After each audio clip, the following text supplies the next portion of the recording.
Je voudrais tout d'abord remercier la Société La Roussillon pour cette conférence et donner mon bonjour à tous les collègues, amis, réels, virtuels ou ectoplasmiques qui assistent à cette conférence d'un style un peu spécial en vous parlant du cadre naturel de la grotte Cosquer. La grotte Cosquer, en 91, lors de sa découverte, a été une bulle de mémoire qui a explosé dans les eaux marseillaises parce que brusquement, on a vu arriver à jour des informations sur une préhistoire qui était quasiment ignorée dans la région, vu le peu de sites. Et cette préhistoire s'inscrit bien sûr dans une histoire géologique très complexe qui participe aussi de l'insertion de la grotte dans le paysage. Alors là, vous avez Jean Courtin, devant le panneau des petits chevaux. Jean Courtin était l'initiateur de l'expertise tout d'abord et des premières missions dans la grotte. Or, les faits géologiques, les mémoires géologiques de la grotte Cosquer, en fait, il faut les aborder suivant différents plans. Tout d'abord, la lithologie spécifique dans laquelle s'inscrit la grotte. Ensuite, il faut parler de la fracturation qui détermine la position et la planimétrie des grottes. Il faut aussi parler des paléoclimats qui ont considérablement varié au cours du temps, et particulièrement dans les périodes glaciaires, qui ont façonné les paysages. Or, les paysages littoraux marseillais, en fait, c'est des paysages qui ont été noyés par la mer. Donc, il faut parler de cette remontée de la mer de manière un peu spécifique, en s'y intéressant. Et ça implique aussi des questions sur les risques actuels qui sont courus dans la grotte et pour lesquels le ministère de la Culture s'inquiète avec raison. Et on parlera aussi de ce qu'on appelle les spéléothèmes, c'est-à-dire tout le concrétionnement qui est dans la grotte, qui est une chronologie et qui est aussi lié au climat. Alors, la lithologie, à Marseille, nous sommes dans une région, surtout dans le massif des Calanques, où dominent des calcaires blancs massifs, ceux qui constituent la gare Saint-Charles, et qui sont tout à fait aptes au creusement de grottes. Alors, ces calcaires, vous les connaissez tous, ce sont des calcaires qui sont riches en fossiles, en particulier ces rudistes, qui caractérisent ce terrain qui date d'à peu près 100 millions d'années et qui correspondent à ce qu'on appelle l'urgonien. Or, l'urgonien, en fait, ce sont des roches issues du démantèlement de récifs tropicaux, donc il y a 100 millions d'années et plus, qui constituent un plateau continental à la place de la région marseillaise. Or là aussi, ça renvoie à la mémoire des paysages, parce que, en fait, le paysage de l'époque n'avait absolument rien à voir avec le paysage actuel. Le continent se situait au sud. Marseille et la région, c'était sous l'eau, c'était un plateau continental peu profond dans lequel il y avait ces rudistes. À Aix, il y avait des îles sur lesquelles gambadaient les dinosaures, qui sont bien connus dans la région, et au nord, c'était la mer ouverte. Donc, ça renvoie à la mémoire d'une paléogéographie qui est complètement disparue maintenant, mais qui a laissé ses traces dans la région. Alors, ces calcaires urgoniens, ils seront répartis en coupes comme sur le schéma du dessus, c'est-à-dire ils sont représentés ici en vert, et ça vous montre qu'il y a une succession logique près du Mont Rose et du Jurassique, ensuite Crétacé inférieur au Mont Puget et dans les Calanques, ensuite à Cassis, c'est du Crétacé moyen, et au Crétacé supérieur, vous avez la formation à Galets du Cap Canaille. Donc il y a toute une histoire géologique, une mémoire géologique du paysage. Alors ces calcaires urgoniens, bien massifs, sont solubles dans l'eau chargée de gaz carbonique, donc c'est favorable au creusement de grottes et de différentes formes karstiques. En fait, c'est une région de Slovénie. Donc, dans les grottes, on a des calanques, dans les calanques, on a des grottes. On a des grottes immergées, comme la grotte Cosquer, et on a aussi des fleuves immergés, comme celui de Port-Miou à Cassis. Donc, c'est typique de ces paysages calcaires. Or, une autre question qui se pose aussi aux préhistoriens, c'est l'origine des silex trouvés dans la grotte. Parce que, en fait, souvent, les silex, ils sont très recherchés par les hommes préhistoriques, venaient de loin ou de près. C'est vrai que dans les calanques, il n'y a pas beaucoup de silex, c'est une formation du Valangien supérieur où il y a des silex, mais ce ne sont pas des silex comparables à ceux trouvés dans la grotte, ce sont des silex de mauvaise qualité, dont je pense qu'ils ont importé leurs silex de beaucoup plus loin. Alors, la grotte Cosquer, elle s'inscrit aussi dans ce qu'on appelle à Marseille les calanques. Calanques, ça veut dire descendre. Donc, en fait, ce sont d'anciennes vallées karstiques qui ont été envahies par la mer, comme ici, où vous avez à droite de la photo la calanque de Morjou, très profonde, à gauche la calanque de Sormiou, et sur ce cap Morjou, vous avez la grotte Cosquer qui se trouve sous la mer à 37 mètres de fond. Alors, ces calanques, ce sont aussi le résultat d'une ingression marine dans un relief karstique calcaires à une époque post-glaciaire. Donc voilà la position exacte de la grotte Cosquer, qui est au pied de cette falaise qui est exploitée au siècle dernier. Il faut plonger jusqu'à moins 37 mètres pour arriver à l'entrée de la grotte. Or, si on regarde le Cap Morjou un peu loin, d'avion ou autre, on s'aperçoit qu'il y a plein de striations dans le paysage qui correspondent à des fractures. Ces fractures sont orientées, ici vous avez des exemples à nord 130, nord 70, etc. Donc ça mérite un examen plus approfondi. Et effectivement, si on prend une photographie aérienne du Cap Morjou à l'échelle du 5 millième et qu'on relève toutes les traces de fractures sur le Cap Morjou, on s'aperçoit que statistiquement, vous avez deux directions préférentielles, nord-ouest-sud-est et nord-est-sud-ouest, comme vous êtes sur la rosace à gauche, et que ça correspond aux directions des salles de la grotte qui sont orientées par ces fracturations. Donc la position des grottes, la planimétrie des grottes, c'est lié aussi à ces fracturations du massif calcaire. Je vous parlais des fracturations du Cap Morjou, qui est très dense, comme dans tous ces calcaires, et qui sont un facteur de creusement des cavités karstiques. Or, je me suis amusé à vérifier ça en essayant d'établir à gauche la densité de fracturation en les décomptant sur un cercle par kilomètre carré. Et en fait, on s'aperçoit que la zone la plus fracturée correspond grosso modo à la position de la grotte, pour montrer la liaison entre fracturation et creusement des grottes. Un autre facteur aussi de mémoire, c'est la mémoire climatique portée par ce site, puisque en fait, grotte Cosquer, en gros, il y a deux périodes, 27 000 et 19 000 ans avant nous, et 19 000 ans, on est en pleine la glaciation, à une époque où l'Europe était complètement englacée, au moins au nord, dans les vallées alpines et pyrénéennes, où la limite des sols gelés en permanence, les sols passaient par Bordeaux, et où les icebergs dérivaient jusqu'à la latitude de Porto. Donc, ce sont des conditions qui n'ont rien à voir avec ce que l'on connaît actuellement, mais qui sont complètement inscrites aussi dans les paysages de la grotte et autour de la grotte. Alors, il y a une logique aussi dans les dépôts quaternaires. C'est ce qu'un pédologue célèbre, Erhard, avait appelé la bioraxistasie, c'est-à-dire qu'en période sèche, qu'elle soit froide ou chaude, il y a production massive de débris, les roches se plaquent et se déposent, alors qu'en période humide, en période dite de biostasie, ce sont essentiellement les phénomènes de dissolution qui se produisent, donc on a des actions pédologiques très très fortes, et c'est l'altération qui domine. Donc on voit ça très bien autour de la grotte Cosquer, à Marseille, dans une petite calanque qui s'appelle la calanque de Marseille-Vert, à une demi-heure du terminus de la route, une calanque qui est remplie de formations quaternaires, de formations continentales d'origine glaciaire. Alors, dès qu'on arrive dans cette calanque, sur le calcaire massif gorgonien, on voit des dépôts de cailloutis indurés qui marquent une déstabilisation des versants en milieu glaciaire. Donc, ça marque une dégradation climatique. Et on peut suivre la séquence jusqu'à des formations qui seraient contemporaines de celles de la grotte Cosquer.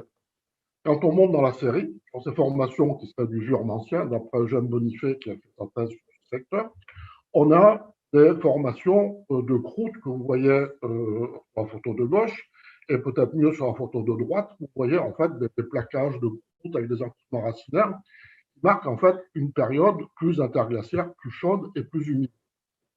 Ensuite, quand on remonte dans la série, on s'aperçoit qu'il y a des plaquages de sable qui viennent s'intercaler, qui marquent certainement une dégradation climatique froide et sèche et qui marque le début de la dernière glaciation dans laquelle s'inscrit la grotte Cosquer. Ce qui est intéressant de savoir aussi, c'est que ces sables que l'on voit ici en coupe, on les retrouve partout dans le massif des Calanques sous forme de plaquages résiduels. Et donc, il devait y avoir des dunes en fait, qui devaient se former sur le plateau continental à l'époque et qui devaient arriver et se bloquer sur le massif des Calanques.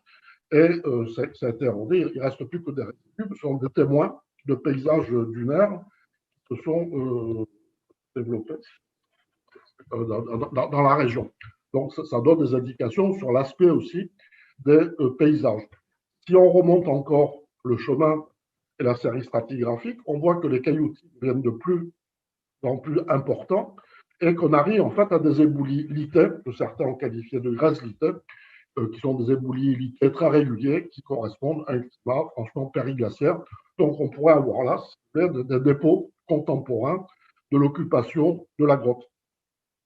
Donc voilà une coupe synthétique. Donc les dépôts contemporains de la formation de la grotte, ça serait ce qui est représenté en jaune sur ce petit schéma avec à gauche la séquence stratigraphique que l'on voit dans cette calanque, qui est un lieu d'excursion géologique intéressant pour les étudiants, entre autres. Donc ça, c'est une tentative de corrélation avec la chronologie classique marine, en fait, des dépôts. Donc, en fait, on est en haut des courbes dans des climats, dans un climat froid, glaciaire, finissant par la remontée actuelle des températures et remontée de la mer. Or, donc, arrive un deuxième point de mémoire actif dans la grotte Cosquer, c'est l'ingression marine, parce qu'en fait, visiblement, comme vous montre cette photo de Jean Courtin qui trempe dans son bain, la grotte a été complètement noyée, complètement non, en partie noyée, heureusement pour nous. Et c'est un cas unique au monde de site paléolithique, de grotte ornée, en partie noyée par la mer. Donc, pédagogiquement, c'est important parce que là, vous avez des dessins de chevaux faits au charbon, datés de 18 000 ans, et qui sont à moitié effacés par la mer. Ça montre bien que la mer est remontée après l'exécution de ces dessins par les hommes préhistoriques. Les dessins, les foyers, les charbons, etc. Bien sûr, donc, pédagogiquement, on voit bien que la mer est remontée après le passage de l'homme dans la grotte. Or, à gauche, vous avez un plan de la grotte. Tout ce qui est en bleu, c'est ce qui est noyé, et il y a des salles noyées dessous, explorées par les spéléos. À droite, en haut, vous avez une coupe de la grotte qui vous montre qu'on y accède par un siphon qui fait 116 mètres de long et qui mène à deux salles semi-noyées dans lesquelles on peut se déséquiper et circuler, et donc observer. Et en bas, vous avez une photo d'Henri Cosquer pénétrant dans la salle sud, et vous voyez que sous l'eau, vous avez des stalactites, des stalagmites qui ont été formés à l'air libre, qui sont actuellement sous l'eau. Donc là aussi, ça vous retranscrit l'histoire de la remontée de la mer dans ce paysage souterrain. La grotte Cosquer, c'est bien gentil, c'est localisé, mais en fait, toute la région a subi le même régime. C'est-à-dire que tout le paysage littoral de Marseille et des Calanques est noyé ou à moitié noyé. Et toutes les îles actuelles que vous voyez sur ces photos, en fait, c'est la partie émergée de montagne qui, à l'époque de la grotte Cosquer, était complètement émergée et un paysage dans lequel chassaient les hommes préhistoriques à la recherche de bisons, de chevaux, d'autres animaux disparus. Alors ça, c'est pas exceptionnel non plus, parce que dans le monde entier, c'est pareil. Et si vous cherchez des côtes calcaires comparables, ben, si vous allez sur les côtes dalmates, en Turquie, en Grèce, c'est un peu le même principe. Et ailleurs, dans la baie d'Along, par exemple, vous avez également une zone karstique qui a été noyée par une remontée de la mer. Or, les géologues s'intéressent depuis longtemps à cette remontée de la mer. Vous avez à gauche, en haut, une courbe générale qui vous montre que cette remontée de la mer a subi des phases d'accélération. Il y en a une à 14 000 ans avant nous et il y a une autre à 11 000, 12 000 ans avant nous qui sont bien connues. Il y en a peut-être d'autres. Et donc, pendant que je faisais les fouilles à la grotte Cosquer, on avait aussi fait un carottage avec un collègue de la fac de Lumini, Claude de Giovanni, et on avait pu carotter sur un replat sous-marin à 100 mètres de fond, des galets de formation littorale avec des moules, donc des coquillages littoraux, et on avait pu dater ces moules à 100 mètres de fond de 14 000 ans avant nous. Donc à 14 000 ans, la mer était à moins 100 mètres. Ailleurs, à 12 000 ans, sur le tombement du Grand Conglou, un collègue, Stéphane Sartoretto, avait pu prélever des trottoirs algaires de littoraux qui avaient pu dater de 10 000 ans. Donc ça donne déjà quelques jalons qui permettent de se raccorder à la courbe générale qui est tirée des récifs coralliens. À droite, vous avez la rade de Marseille, le plateau continental, avec différents paléorivages qu'on a pu effectivement repérer en plus dans le secteur. Donc à Marseille, depuis longtemps, la mer monte. Et en dehors des courbes établies par la géophysique, j'ai listé sur le schéma de droite les différents cas, observations de terrain, qui s'inscrivent bien dans cette remontée de la mer avec 14 pipi, le rivage de 55 mètres du Mont Corlou et des observations en grotte effectuées par Eugène Bonifay postérieurement à sa thèse. Donc ça fait un peu double emploi, la courbe avec les repères. Et on peut peaufiner parce que il semble que cette courbe postulée continue par l'étude des récifs coralliens a subi des phases d'accélération et de ralentissement. Ici, par exemple, près de Toulon, à Port d'Alon, avec un collègue biologiste, Jacques Laborel, nous avions observé et photographié ici ce qu'on appelle des encoches. À gauche, c'est une encoche située à 7 mètres, donc c'est une zone de battement des vagues, et à droite, à 35 mètres, également une zone de battement des vagues, ce qui montre que la mer s'est arrêtée pendant 2-3 000 ans ses profondeurs tout en remontant régulièrement. Donc, une remontée saccadée plutôt qu'une remontée continue qui complique un peu le. Alors, j'avais également étudié la succession des replats d'érosion, des replats d'abrasion dans la rade de Marseille, et là aussi, on a une séquence qui suggère que cette remontée s'est faite de façon avec des interruptions. Alors pour les derniers 5000 ans, il y a un collègue de géographe, Christophe Orange, qui avait étudié à droite les fouilles de la Bourse et à gauche les trottoirs algaires, les trottoirs algaires étudiés par Jacques Laborel, qui remontent à leur base à peu près à 1000 ans avant nous, et qui sont des micro-récifs étagés, édifiés lors de la remontée de la mer. Donc, la mer était encore à 1,25 m sous le niveau actuel, il y a 2600 ans, donc c'est un des résultats de ces observations, qui sont peaufinées ici par les fouilles effectuées à côté de la mairie, à la place Jules Verne, où Christophe Morange a pu corréler les résultats des trottoirs algaires avec les résultats des fouilles archéologiques.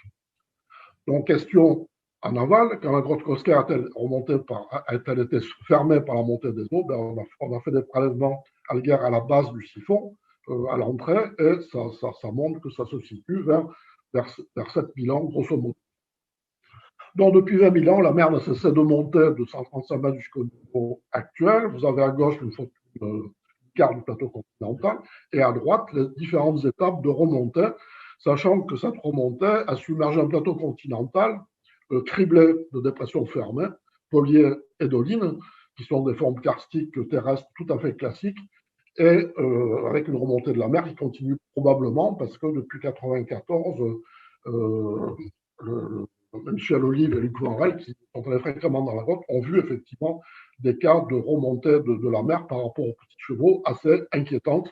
Lorsque c'est un changement météo à court terme, il y a une tendance à long terme du changement climatique, l'avenir nous le dira. On peut s'inquiéter parce que nous sommes encore en interglaciaire, et si on se reporte au dernier interglaciaire d'il y a 125 000 ans, la mer était encore à plus 100 mètres, la mer était remontée à plus 100 mètres par rapport au niveau actuel, et si on remonte à 15 millions d'années, au Pliocène, quand toutes les calottes glaciaires avaient fondu, les rivages se situaient à plus 80 mètres. Or, la grotte est-elle menacée d'écroulement? On peut aussi s'en inquiéter quand on voit dans la grotte quantité de concrétions cassées, brisées par le déplacement du plafond. Et en fait, la grotte se présente comme un sandwich entre deux bancs calcaires, et la tranche de pain du haut a tendance à glisser par rapport à celle du bas, et ça a cassé ces concrétions. Donc, ces bris de concrétion sont postérieurs au Manégatique, datés de 27 000 ans avant nous. Donc, ça a sans doute eu lieu entre les deux phases de fréquentation de la grotte principale. Or, il y a aussi les concrétions qui peuvent attirer l'attention des géologues, il y a aussi leur histoire, leur mémoire. Vous avez sur les œuvres d'art des petites cristallisations qui sont des gages d'authenticité, bien sûr, des peintures. Vous avez des planchers stalagmitiques bien développés qui tapissent les sols. Vous avez certains fossiles, comme ici un petit crabe coincé dans ces planchers, qui montre qu'il est imprudent de s'aventurer dans les grottes sans fil d'Ariane, ça peut être dangereux, on risque de finir comme ça. Vous avez des coulées calcitiques, particulièrement dans la salle nord, qui ont sans doute oblitéré certaines peintures. Et vous avez des stalactites anciennes qui sont brisées. Là aussi, on peut se poser la question de pourquoi. Vous avez là aussi des petites concrétions très très fines, sans doute beaucoup plus récentes, qui sont complètement tortillées, ce qu'on appelle des excentriques, et vous remarquerez que les parois sont grattées systématiquement. c'est le mode Milch, c'est-à-dire de la décomposition du calcaire superficiel qui a été récupéré par les hommes préhistoriques, peut-être pour des colorants. Et ils ont aussi fait des gravures dessus, comme ici, un signe classique de Rothkoster, un signe en rectangle sur une paroi où le mode Milch a été raclé furieusement. Donc, on peut tenter une chronologie de ces concrétions. Il y a une histoire du concrétionnement qui est également à dépouiller. Donc, c'est aussi une mémoire climatologique plus récente que celle du reste de la grotte. Enfin, il y a aussi une histoire à débrouiller. Et vous avez aussi pas mal d'argile aussi, de calcification, de dissolution qui ont été grattées par les hommes préhistoriques. Et donc, à partir de toutes ces observations, on peut rêver au paysage de l'époque pour inspirer les gens qui vont faire les reconstitutions de la réplique, en sachant qu'à l'époque où le potin continental était découvert, les bouquetins étaient pareillés pas dans les paysages chaotiques du massif des Calanques. Les chevaux, les aurochs et les bisons, il faut plutôt les imaginer sur le plateau continental actuel. Les phoques et les pingouins, bien sûr, se trouvaient certainement près des plages où les hommes préhistoriques allaient les observer et qu'ils ont très bien représentés dans la grotte. Or, les foyers de la grotte permettent aussi d'avoir quelques indications climatiques. On a essentiellement des pollens de pins sylvestres, des charbons aussi. Et donc, c'est un arbre qui actuellement pousse à 1000 mètres d'altitude, donc un climat plus frais que l'actuel, on s'en douterait, vu le contexte glaciaire. Dans quelques paysages qu'on peut imaginer de l'époque, une steppe froide qui ressemblerait sans doute à la steppe mongole, donc pour inspirer nos reconstitutions. On a des taillis de pins sylvestres, des dolines très abondantes qui constituaient des points d'eau auxquels les animaux pouvaient s'abreuver, des épandages de dunes qui se déplaçaient sur le plateau continental à partir du littoral, balayés par les vents, dans un climat froid sous un paléo-mistral sans doute assez glacial. Et donc, voilà tous les éléments pour faire émerger ce grand projet de reconstitution de la grotte Cosquer en 2022. C'est un peu rapide, mais je l'ai mis en partie. Et les Covid informatiques. Voilà. Je vous remercie de votre attention. Eh bien, merci, Monsieur Colina Girard, pour cette présentation fort intéressante et dense.